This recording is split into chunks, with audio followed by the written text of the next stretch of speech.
মহাপঞ্চমীর সন্ধ্যার উদ্বোধন হলো ধূপগুড়ি থানাপাড়া মহিলা দুর্গাপুজো কমিটির পুজো।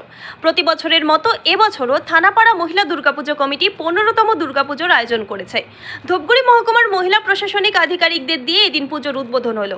এদিনের উদ্বোধনী অনুষ্ঠানে উপস্থিত ছিলেন মহকুমা শাসক পুষ্পা দোলমা লেপচা, পুর প্রশাসক বোর্ডের চেয়ারম্যান ভারতী বর্মন, জেলা পরিষদের সদস্য মমতা সরকার বৈদ্য, পঞ্চায়েত সমিতির সভাপতি অর্চনা সূত্রধর এবং মহিলা পুলিশ আধিকারিক নন্দিতা সরকার। এদিন উদ্বোধনী মঞ্চ থেকে পুজোর উপহার বিলি করা হয়। পুজো উদ্যোক্তা সুজাতা দে সরকার বলেন, আমরা মহিলারা মিলে পুজোর আয়োজন করে থাকি, মহিলারা সবকিছুতে এগিয়ে। এদিন মহিলা প্রশাসনিক আধিকারিকদের দিয়ে পুজোর উদ্বোধন করা হলো।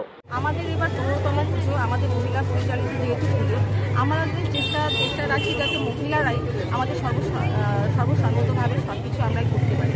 তার জন্য আমাদের আজকে উদ্বোধন অনুষ্ঠানে আমাদের সেই 5 জন আমাদের বিশিষ্ট ব্যক্তিদের দেখেছি, যারা আমাদের 5 জন নারী। আমরা তো সবসময় শুনেছি পঞ্চপাণ্ডব, কিন্তু ধূপগুড়ির বুকে আমাদের পঞ্চনারী যে উপস্থিত আছে হয়তো অনেকেই জানেন না, আবার অনেকে হয়তো জানেন না, হয়তো এর থেকে বেশি কেউ আছে, আমি তাদের ক্ষমাপ্রার্থী, তাদের কাছে ডাকতে পারিনি খুব সময়ের অভাবে। আমরা খুব গর্বিত আমাদের ধূপগুড়ির বুকে এই 5 জন নারী। ধূপগুড়ি মহকুমা হবার পর যাকে আমরা পেয়েছি এসডিও ম্যাডাম, তিনি প্রথম নারী যিনি এখানে আমাদের এসডিও ম্যাডাম হয়ে এসেছেন। পরবর্তীকালে অনেকেই আসবে, তাদেরকেও আমরা সংবর্ধনা জানাচ্ছি। কিন্তু আমাদের এটা প্রচেষ্টা থাকবে আমাদের এই পুজোকে আরও সুন্দরভাবে এগিয়ে নিয়ে যাওয়ার জন্য। আমরা চেষ্টা রাখবো সেটাই আগামী দিনে যাতে সুস্থভাবে আমাদের এই পুজোটা হয়, এটাই আমাদের চেষ্টা। ধূপগুড়ি থেকে ভাস্কর মহন্তের রিপোর্ট, আমাদের টিভি।